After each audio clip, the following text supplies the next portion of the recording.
तो आदाब, नमस्कार, गुड इवनिंग, सत श्री अकाल। एक बार फिर आप तमाम लोगों का स्वागत है क्राइम तक की कहानी के इस एपिसोड में। उम्मीद है पूरी फैमिली अच्छी होगी। देखते ही देख से 600 कहानियों का सिलसिला पूरा हो गया। उस वक्त कहानी रिकॉर्डेड थी और आप में से बहुत सारे लोगों के मेल आए, मैं जवाब नहीं दे पाया। बाद में फिर मैंने जवाब देना शुरू किया। मुझे याद है कि थोड़े वक्त पहले ही 500 कहानियों का सिलसिला पूरा हुआ था और उसके बाद 600। वक्त कितनी तेज़ी से बीतता है अंदाज़ा ही नहीं होता। 600 कहानियाँ, कुछ दिन गोली भी दी मैंने, लेकिन बीच में एक संडे। उसके बावजूद ये सिलसिला लगातार जारी है और इसकी वजह सिर्फ आप लोग हैं। आपकी मोहब्बत है, आप लोग कहानी सुनते हैं, इतने प्यार से सुनते हैं। आपकी बातों से, आपके मेल से इस बात का अंदाज़ा होता है और इसीलिए ज़िम्मेदारी बढ़ जाती है और डर भी लगता है फिर कि कभी गलत ना हो। कई बार गलती की भी है, लेकिन आप लोगों के प्यार ने फिर उस गलती को दूर कर दिया और ये सिलसिला 600 कहानियों को पार कर चुका है। उम्मीद है आगे भी आपका प्यार इसी तरह मिलता रहेगा और मेरी कोशिश ही होगी कि जो दुनिया भर की क्राइम की, दुनिया की रोमांच, रहस्य की, दुनिया की राज, ऐसी जो कहानियाँ हैं वो आप तक एक एक कर पहुँचाता रहूँ। इसके लिए बहुत सारे रिसर्च करूँ, बहुत सारी कहानियाँ निकालूँ और बताऊँ आपको। तो ये सिलसिला जारी है, आपसे वादा है। इसी सिलसिले में आज की कहानी बहुत सारे लोगों ने अपनी क्राइम तक फैमिली की फरमाइश थी, बल्कि काफ़ी वक्त से थी और मुझे अफसोस है कि काफ़ी देर के बाद इसका नंबर आया, लेकिन आज कहानी पेश है। हमारी दुनिया में हमारे आसपास बहुत सारे राज, रहस्य बिखरे पड़े हैं और कोशिश की जाती है उसको सुलझाने की, समझने की, लेकिन कई राज, कई रहस्य ऐसे हैं जो हमेशा के लिए राज और रहस्य ही है। न सिर्फ इंसानों ने, अलग अलग पुलिस एजेंसियों ने, सरकारों ने, बल्कि कई बार वैज्ञानिकों ने भी कोशिश की कुछ राज को सुलझाने की, उनके सवाल के जवाब सामने लाने की, लेकिन वो सामने नहीं आ पाया। आज की कहानी ऐसी ही है। ये कहानी है एक ऐसे झील की, ये कहानी है एक ऐसी घाटी की जहाँ पर रहस्यमयी तरीके से कंकाल मिले। 200 से ज़्यादा कंकाल एक झील में। करीब 80-85 साल से ज़्यादा हो गए झील के इन कंकालों का सच सामने लाने में, लेकिन आज भी कोई दावे से नहीं कह सकता कि ये कंकाल कहाँ से आए, किनके हैं, क्यों यहाँ पहुँचे, किस हालत में पहुँचे, इनकी मौत कैसे हुई, कौन जिम्मेदार है। तो ये आज भी एक राज है। बहुत सारे लोगों ने कहा था रूपकुंड की कहानी सुना। उत्तराखंड के चमोली ज़िले में ये इलाका आता है।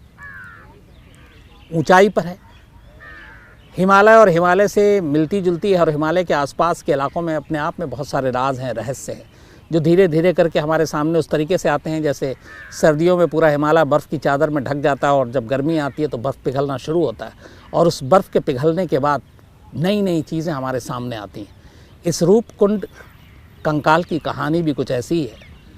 सर्दियों में जब बर्फ़ का चादर चारों तरफ पसरा पड़ा था तब ये दिखाई नहीं दिया, लेकिन जब गर्मी में बर्फ़ पिघलना शुरू हुआ तो एक झील ने कंकाल उगलना शुरू कर दिया और 1, 2, 3, 4 नहीं बल्कि 200 से ज़्यादा कंकाल, इंसानों के कंकाल, जिनकी मौत को लेकर आज भी सवाल है। समुद्र से हज़ारों फीट की ऊंचाई पर ये रूपकुंड झील है। उत्तराखंड के, जैसे मैंने बताया, चमोली इलाके में है ये झील। और इस झील से पहली बार कंकाल के मिलने का पता तब चला जब बर्फ़ ने पिघलना शुरू किया और इस झील का ये सच सामने नज़र आया। रूपकुंड खूबसूरत इलाका है बहुत, लेकिन अपने साथ बदसूरती की इतनी कहानी समेटे हुआ है कि लोग डरते हैं। कहते हैं कि यहाँ पे अगर कोई रात को गया या कोई अकेला गया तो लौट के नहीं आया। ऐसा क्यों है नहीं मालूम, इसके पीछे का राज क्या है नहीं मालूम। कई कहानियाँ उसके लेकर सामने आई। एक कहा गया शुरुआत में कि इंसानों के कंकाल का मतलब क्या है ऐसे इलाके में, एक झील में, और इतने सारे एक साथ। तो अलग अलग तमाम कहानियाँ किससे सामने आए, अलग अलग लोगों ने जांच की। एक आया कि जब सेकेंड वर्ल्ड वॉर चल रहा था, द्वितीय विश्व युद्ध, तो उसी दौरान में एक अंग्रेज़ अफसर थे जिनका नाम था, बल्कि फॉरेस्ट गार्ड थे ये, और ये चमोली और उसके आसपास पोस्टेड थे ब्रिटिश काल में, सेकेंड वर्ल्ड वॉर के दौरान।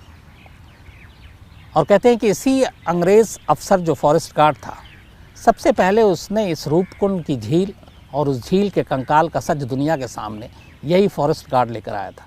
वो वहाँ से गुज़र रहा था, गर्मियाँ शुरू हो चुकी थी, बर्फ़ पिघल रहा था, और तभी उसकी नज़र इस रूपकुंड झील में पड़ी और उसकी आंखें पथरा गई जब उसने देखा झील में कंकालों को तैरते हुए।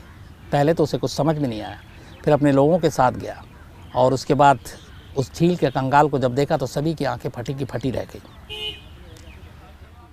करीब 200 चूँकि कंकाल थे, कुछ हड्डियाँ टूट गई थी, लेकिन अंदाज़ा लगाया गया कि 200 या उससे ज़्यादा इंसानों के कंकाल हैं ये। फिर उस फॉरेस्ट गार्ड ने अपने सीनियर सुपीरियर अफसरों को खबर दी। इसके बाद वहाँ टीम पहुँची और वहाँ से उन कंकालों का सच तलाशने की कोशिश शुरू की गई। तो एक अंग्रेज़ अफसर के ज़रिए पहले बार रूपकुंड का सच हमारे सामने आया। अब ये हुआ कि इतने सारे कंकाल, चमोली का ये इलाका, यहाँ तक कौन कैसे आ सकता है? सामूहिक तौर पर इतने सारे इंसानों का कत्लेआम कैसे हो सकता है? या फिर ये किसी और हादसे का शिकार हुए हैं? तमाम बातें, तमाम सवाल सामने जहन में थी। जांच शुरू हुई, अलग अलग अंदाज़ा लगाया गया। जो पहली चीज़ सामने आई वो ये थी कि शायद ये जो कंकाल हैं ये जापानी सैनिकों के। इसके पीछे तर्क ये दिया गया कि सेकेंड वर्ल्ड वॉर के दौरान जापानी सेना भारत में घुसपैठ करने की कोशिश कर रही थी और इसी घुसपैठ के दौरान वो इस चमेली इलाके से गुजरती है, चमोली के इलाके से, और यहाँ पे शायद ख़राब मौसम की वजह से वो फंस जाती है और उसी तूफ़ान के ये लोग शिकार होते हैं और उनकी लाशें इस झील में पड़ी मिलती हैं। तो ये जापानी सैनिकों की लाशें हैं, ये जापानी सैनिकों के कंकाल हैं। पहली चीज़ ये सामने आई। इसके बाद उन कंकालों को तब तक निकाल कर ब्रिटिश सरकार और ब्रिटिश अफसरान उसकी छानबीन कर रहे थे। उस छानबीन के दौरान उन्हें पहली चीज़ ये पता चली कि ये कंकाल पुराने हैं। मतलब सेकेंड वर्ल्ड वॉर की जो थ्योरी सामने आ रही है कि ब्रिटिश सैनिक ने जो बताया कि शायद जापानी सेना जो भारत में घुसपैठ कर रही है वो किसी तूफ़ान में फंस गए और ये उनकी लाशें, उनके कंकाल हैं।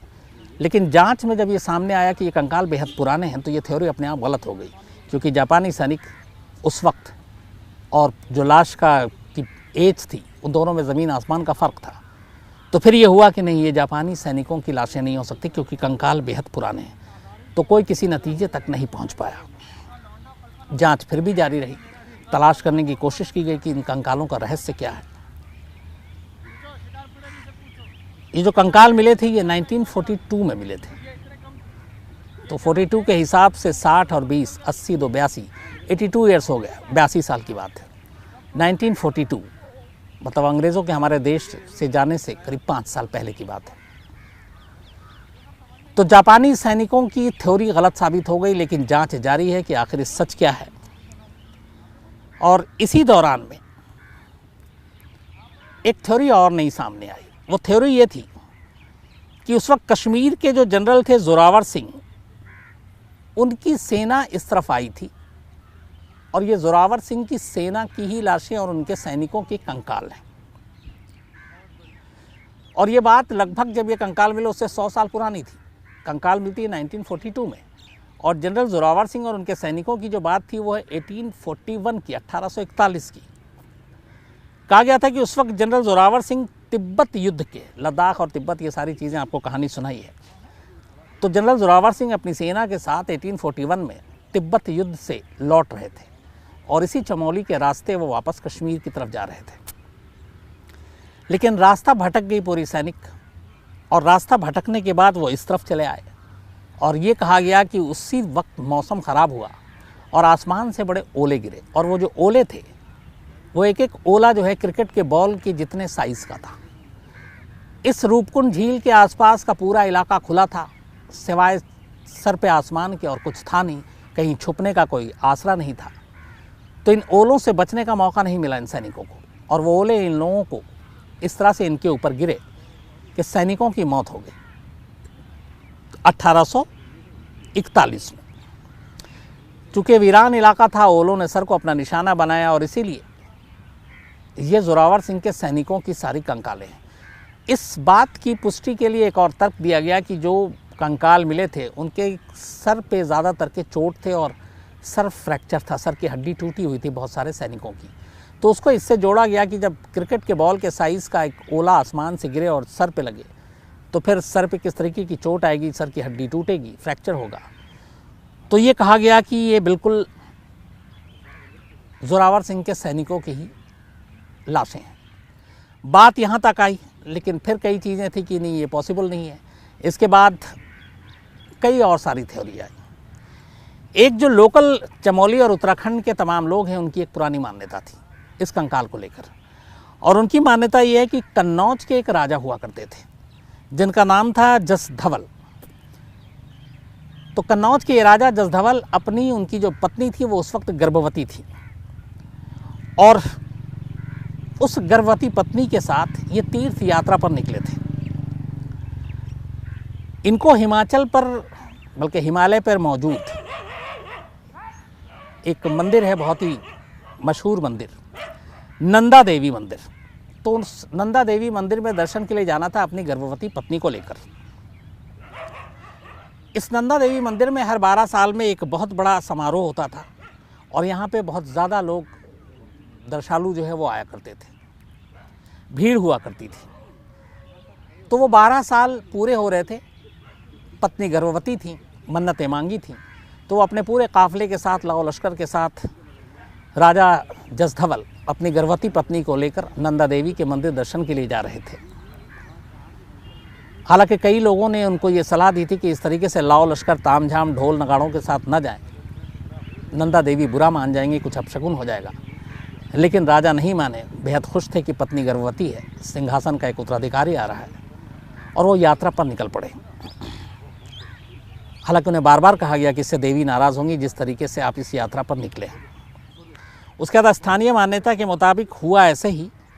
अचानक यात्रा के दौरान जब ये राजा की यात्रा चमोली के आसपास पहुंची, इसी रूपकुंड झील के पास, मौसम ख़राब हुआ, तूफ़ान, और उस तूफ़ान में ये पूरी रथ यात्रा में शामिल जो लोग थे वो घिर गए, और ये तमाम लोग उस बर्फीले तूफ़ान की चपेट में आकर इनकी जान चली गई। और ये कंकाल उन्हीं लोगों के हैं। एक पहली थ्योरी थी कि कंकाल बेहद पुराने हैं, तो बहुत सारे लोगों ने इसको माना कि ये जो राजा की यात्रा निकली थी ये भी काफ़ी पुरानी है।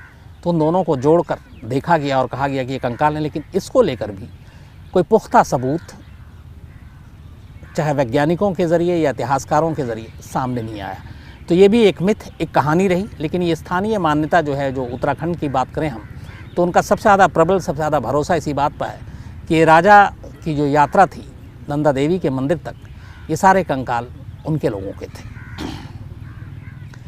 दुनिया भर के वैज्ञानिकों ने अलग अलग थ्योरी के लेकर अपनी अपनी जांच की, क्योंकि उनके लिए भी ये एक बड़ा अजीब सब्जेक्ट था कि 200 से ज़्यादा कंकाल एक रूपकुंड की झील में कहाँ से आए, किनके हैं। तो इस चुनौती का सामना करने के लिए बड़े सारे वैज्ञानिक सामने आए थे कि इस राज को वो सुलझाएंगे, समझेंगे। लेकिन राज सामने नहीं आया। रहस्यमय झील की जांच की गई, कंकाल की जांच की गई, लेकिन एक मुश्किल ये थी कि जिस जगह पे ये रूपकुंड झील है वो आसपास का एरिया बेहद ख़तरनाक है। वहाँ पे हमेशा लैंडस्लाइड होती है, भूस्खलन होता है, और दर्रे गिरते हैं अलग अलग मौसम में। तो लैंडस्लाइड की वजह से बड़ी मुश्किलें आती हैं। इसके अलावा ये भी था कि एक बहुत सारे कंकाल को लोग वहाँ से उठा कर ले गए, और अलग अलग कारणों से ले गए। कुछ लोग मान्यता के तहत ले गए, कुछ चोरी के मकसद से ले गए। लेकिन कई जो वैज्ञानिक थे उनका मानना है कि इस रूपकुंड झील में सिर्फ 200 नहीं बल्कि इससे बहुत ज़्यादा कंकाल थे। लेकिन बहुत सारे लोग उन कंकालों को वहाँ से उठाकर ले गए। कुछ वैज्ञानिक अपने तरीके से जांच करने के लिए भी कंकाल को ले गए। कुछ वैज्ञानिकों ने जांच की और उन्होंने दावा किया ये जो रूपकुंड झील में जो कंकाल मिले हैं वो सिर्फ भारत के लोगों के नहीं हैं, बल्कि भारत के अलावा ग्रीस और साउथ ईस्ट एशिया के कई लोगों के हैं। तो अब यहाँ पे एक नई थ्योरी आई कि सिर्फ भारतीय नहीं है जो मारे गए, बल्कि ग्रीस, यूनान के भी लोग हैं, साउथ ईस्ट एशिया के भी बहुत सारे लोग हैं। फिर उनका ये भी कहना था कि अपनी जांच के बाद ये सारे कंकाल एक साथ इस झील में नहीं आए, बल्कि अलग अलग वक्त में आए, और धीरे धीरे जमा होकर इनकी तादाद 200 से ज़्यादा हो गई। मतलब एक साथ इतने लोगों की मौत नहीं हुई। एक थ्योरी ये भी आई। हालांकि जो कंकाल की जांच की गई उसमें पुरुष, महिला, बच्चे, बुजुर्ग हर एक के कंकाल थे, सभी लिंग के थे, सभी उम्र के थे। तो यहाँ पे कई चीज़ें हुई कि अगर इसमें सारे शामिल थे तो फिर ये सैनिक की टुकड़ी नहीं हो सकती, तो फिर कौन लोग हो सकते हैं। लेकिन एक और चीज़ थी कि क्या ये सारे एक परिवार एक वंश के लोग थे, तो वो बात गलत हो गई, क्योंकि बाद में डीएनए किया गया तो पता चला कि वो जो कंकाल मिले हैं वो सभी का एक दूसरे को कनेक्शन नहीं है, वो अलग अलग है। डीएनए ने बताया कि अलग अलग हैं, तो ये क्लियर हो गया कि एक ही परिवार एक ही वंश के कंकाल नहीं थे। और किसी भी एक ग्रुप या परिवार से इन कंकालों का डीएनए मैच नहीं किया गया। एक थ्योरी ये आई कि ये जो सारे लोग थे ये उस वक्त किसी महामारी के शिकार होकर मारे गए। कोई एक ऐसी बीमारी, जैसे अभी एक कोरोना है, महामारी है, तो उस वक्त भी कोई ऐसी एक महामारी आई जिस महामारी का ये शिकार एक पूरा एक इलाका हो गया, और इसीलिए ये सारे लोग एक साथ मारे गए और इनकी तादाद 200 से ज़्यादा थी।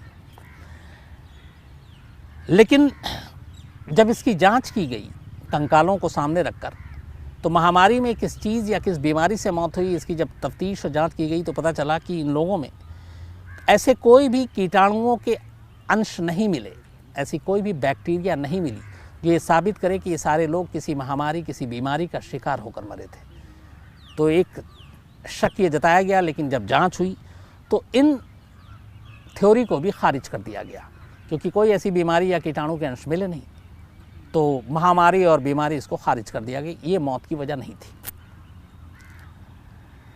लेकिन एक चीज़ जो इस पूरे है, जो राज नहीं समेटा गया, वो ये है कि ये सारे 200 से 300 के बीच में जो कंकाल थे, जो हड्डियाँ थीं, ये एक वक्त में एक साथ इस झील में नहीं आए, बल्कि अलग अलग वक्त में अलग अलग आए। लेकिन अलग अलग भी क्यों आए, एक ही झील में क्यों आए, इस सवाल का जवाब नहीं मिला। कुछ का कहना था कंकाल के पुराने होने की वजह से, कुछ लोगों ने ये कहा कि ये लगभग 1000-1200 साल पुराने कंकाल यहाँ पड़े थे, 7वीं से लेकर 10वीं शताब्दी तक के ये कंकाल हैं, मतलब बेहद पुराने। उस ज़माने में दुनिया ने इतनी तरक्की नहीं की थी, न हवाई जहाज़, न प्लेन, न गाड़ियाँ, न मोटर गाड़ियाँ। तो 7वीं से लेकर 10वीं शताब्दी तक के कंकाल कहा गया, लेकिन उसकी भी पुख्ता जानकारी फिर नहीं मिली कि वाकई ये इतने पुराने हैं। कुछ लोगों का कहना था कि कंकाल यहीं के आसपास के लोगों के थे, लेकिन पुराने थे। और ये भी कहा गया कि इस कंकाल की जो जांच की गई, जो हड्डियों के फ्रैक्चर मिले, बाकी चीज़ें मिली, कि 2 अलग अलग हादसों के शिकार हुए लोगों के ये कंकाल हैं।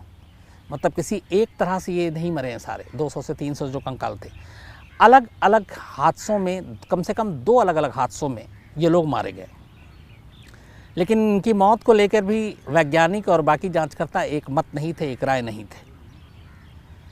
उनका कहना था कि कुछ लोग, हालांकि जो जांच में आई थी, फ्रैक्चर से मारे गए, कुछ के चोट के निशान थे, कुछ के हाथ पैर के हड्डियों में निशान थे।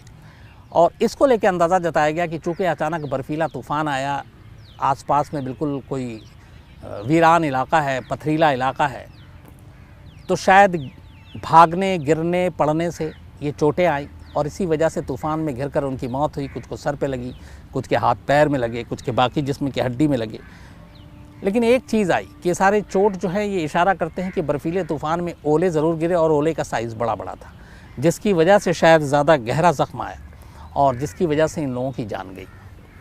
तो अलग अलग थ्योरी, जापानी सैनिक, Kashmiri general, South East Asia, Greece, Bharat के नागरिक, 7वीं से 10वीं शताब्दी, एक राजा की यात्रा, स्थानीय लोग, महामारी, बीमारी, ओले, हाथ से भगदड़ अंधड़ में भागना दौड़ना, उसकी वजह से फिसलना मरना, दर्जनों थ्योरियां आई। सैकड़ों वैज्ञानिकों ने इस पे काम किया, अलग अलग सरकार ने अपने अपने तरीके से इसकी जांच कराई। लेकिन रूपकुंड में 200 से 300 इन कंकालों के सच की सही वजह क्या है, कहाँ से आई, मौत की वजह क्या है, कौन लोग हैं ये, कहाँ के लोग हैं ये आज भी एक राज है। 1942 में पहली बार ये सामने आया, आज 82 ईयर्स बीत चुके हैं, लेकिन इसके ऊपर कोई पुख्ता तौर पर ये नहीं कह सकता कि इन कंकालों की मौत की वजह, इन कंकालों की मौत का सच है क्या। आज भी रूपकुंड की ये झील, जिसे मौत की झील भी कहते हैं, इसका सच एक राज है, एक रहस्य है।